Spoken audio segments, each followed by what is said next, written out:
guys, good morning. Time check dito sa Nepal is 10:37 ng morning. Dito ako ngayon sa Manggahan. Nandito sa may school ni RJ. Andun yung school ni RJ. Kanina doon ako nakantay sa harap ng mismo school ni RJ.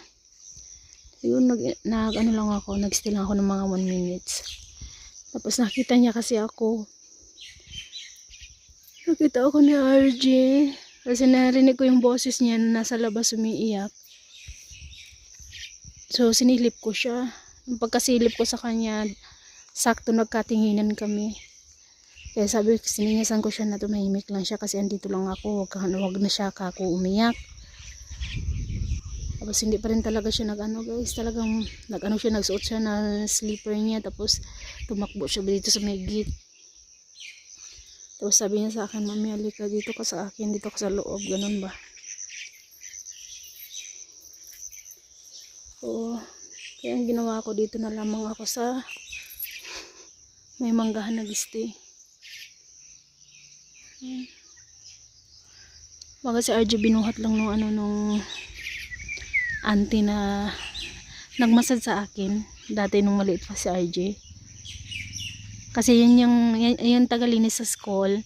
Tsaka taga-assist ba, taga-tingin, paano, taga-katulong ng ano ba, ng mamba. Ng maestra, ano ng mga bata, tagalinis sa mga bata. Basta maraga assistant baga. Siya yung naghilot sa akin dati nung nanganak ako kay RJ. So, siya rin yung nagbuhat ngayon kay RJ pumasok sa school. Matagal na dyan si auntie nag-work. Magaan lang din kasi yung work dyan eh. Ano ka lang, maglinis ka lang, tatlong room ng school. And then, mga bata, igib sa tubig, yun lang yun. Tapos pwede ka pang umuwi muna, tapos babalik ka mamaya.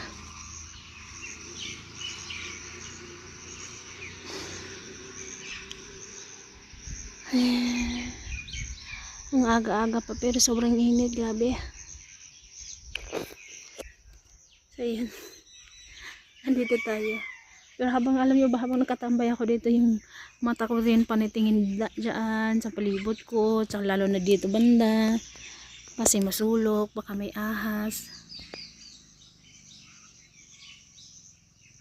Naano ko sa RJ, gusto ko siyang makita ng kahit isang beses lang.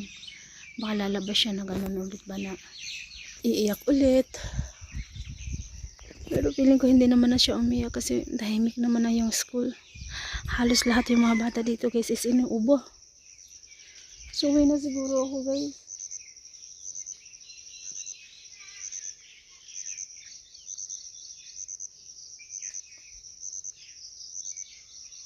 Maaga ko na lang siya susundiin mamaya. Kahapon medyo lit-lit ko siyang sinundo. 3:15 or 3:20 na. Maya kukunin ko siya ng mga 2:00. Although yung kuha naman talaga namin kay RJ is 2:00. Pwede mo na yan siyang kunin.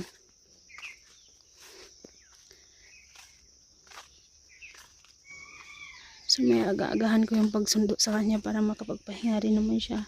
Kasi kapag kagabin guys, wala rin yan siya magandang tulog. Dahil palagi siyang binabangungot. Lagi niyang bumabangon niya siya. Sasabihan niya ako na mama, gigisingin niya ako. Mama, ayoko pumasok sa school. Ganun. Sabi niya, sa'yo lang ako mama. Mag-stay lang ako sa'yo. Ayoko pumasok sa school.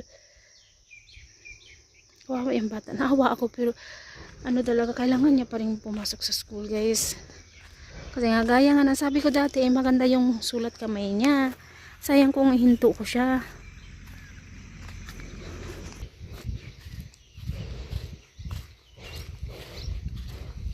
Tignan niya yung niluto ko na baon ng mga bata today. Pizza ulit. Kung kahapon may manok yun na hinalo ko, ngayon ay dahil may natira tayong 5 pirasong itlog. Prituhin ko sana, yun ba? Prituhin, tapos yun lang yung baon nila. Ganon. Sabi ni Arin, mama, gusto ko ng baon. Actually, kagabi pa si Arin nagsabi na, mama, bukas baon namin is ganon pa rin ha.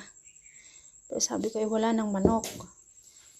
Sabi ko, sige, gawan ko ng paraan. Inisip ko, pagtingin ko sa rib kung anong meron. may itlog. Oh. Ginisa ko na lang yan lahat. Lahat ginisa ko ng 5 piraso, tapos may sobra siya yan. Tapos syempre, ito ikakainin to nila mamaya pagkadating sa galing sa school. Ano na yan pala siya guys. Itlog, tapos inalawan ko ng onion ng kaunti kamatis. Yung kamatis ginisa ko kasama dun sa itlog. Tapos yung onion, binudbud ko lang siya pagka ano ba. Sa taas nagluto ako, nagluto ako ng last ko na siyang nilagay ba. Ayan. Nagustuhan ni Arin. Kasi bago sila pumasok sa school, kumain sa Arin ng dalawang slice. Tapos nung papunta na sila, habang naglalakad sila papunta doon sa kasada mag-abang ng school bus nila, si Arin nagkuha din siya ng isa. Tapos yung baon din ni Arin, medyo marami-rami rin yun. Oo. Masaya ako kasi napapatikim ko sa mga bata yung ganito. Tsaka, guys, wala lang. Para sa akin masaya ako kasi nakatikim sila ng ganun. Although kahapon guys, first time nila nakatikim ng luto ko na ganun. Tapos inulit ko pa rin ngayon. So, halos magkaano. Nasarapan talaga yung mga bata. Eh, sobrang nanay. Tuwang-tuwa yung nanay. So, magluluto ako ngayon. Ayan. Ito yung lulutuin ko. Patatas and then ito. Wala tayong wifi dahil ubos na yung wifi natin.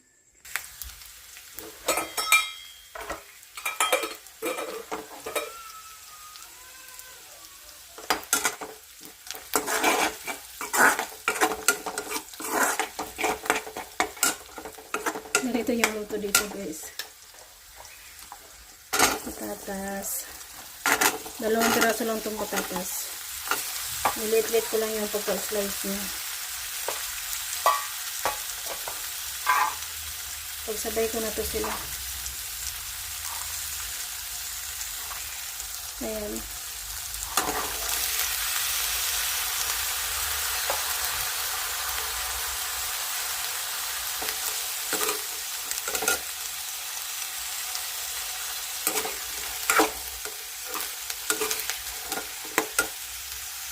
May mga ganito. Hindi pa pala ito nalinisan ni Ama. Actually, nababad ko to siya ng mga 3 araw na.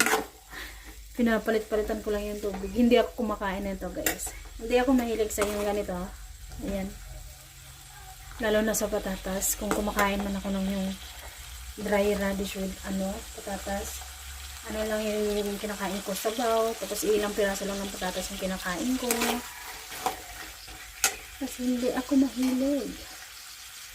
Mas okay sa akin yung, alam niyo yung kakain ako na ulam Nescafe. Okay na ako dun. Kape or toyo. And then guys, shout out ko pala kay ulit yung manang na Uncle G. Yung toyo natin, nabuksan ko na. Ayan. Silver swan. Ang laki na ito guys. So, hayaan na lang muna natin yan siya dyan.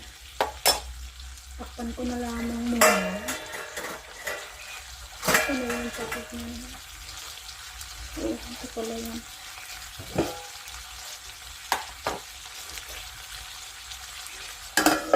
Ayan.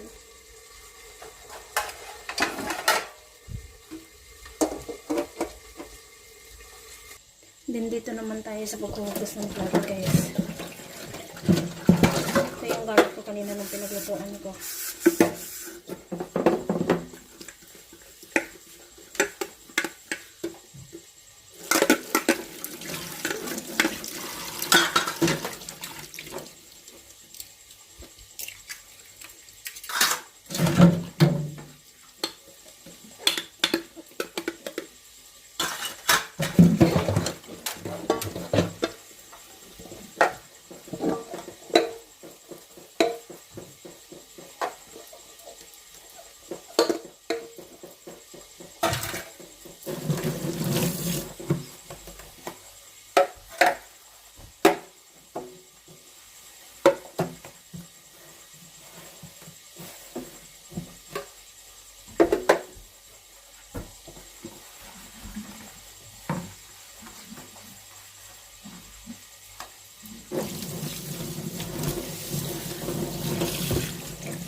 Simula pa kaninang gabi. Wala.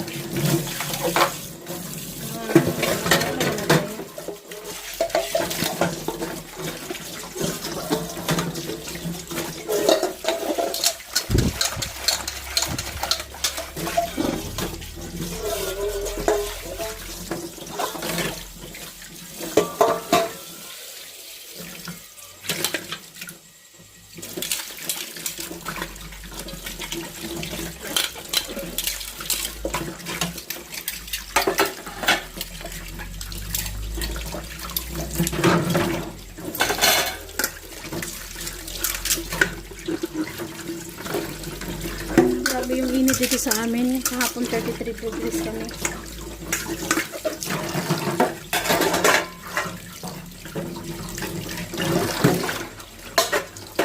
Ayan naman, umaga pa lang 32 na.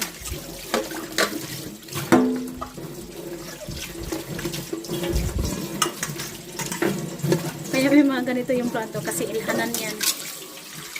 Para matandaan mo na sa iyo yung plato na yun. Alam niyo naman dito, halos sa amin yung plato, mga sardine talaga. Ayan, tapos na ako magugas ng plato. Ginaganyan, nakaganyan kasi ako kanina Ayan. Tsaka kailangan ko magtakip. Kasi ganito lang yung damit natin, ayan. So, syempre, pag dito lang sa loob ng bahay, okay lang. Pero pag nasa labas ako, although may iba rin naman dito sa amin na nagsusuot din ng ganito. At saka guys, first time kong makasuot ng ganito, no? Hindi talaga ako nagsusuot ng ganito dito sa bahay namin. So, minsan lang. Pero pag sa loob lang talaga ako. Pero pag sa labas, minsan pag hindi ako nakagamit ng ganito, ginaganyan ko lang siya. Ayan. Ito. Para matakpan lang yung niya. Shoulder. So guys, dahil tapos na ako maghugas, antayin ko na lamang na maluto na yung niluluto natin. So, mamaya po ulit guys, bili muna ako ng ng data para makapag-upload tayo. So, mamaya po ulit. Bye-bye po everyone. God bless us all. Thank you for watching. Bye po.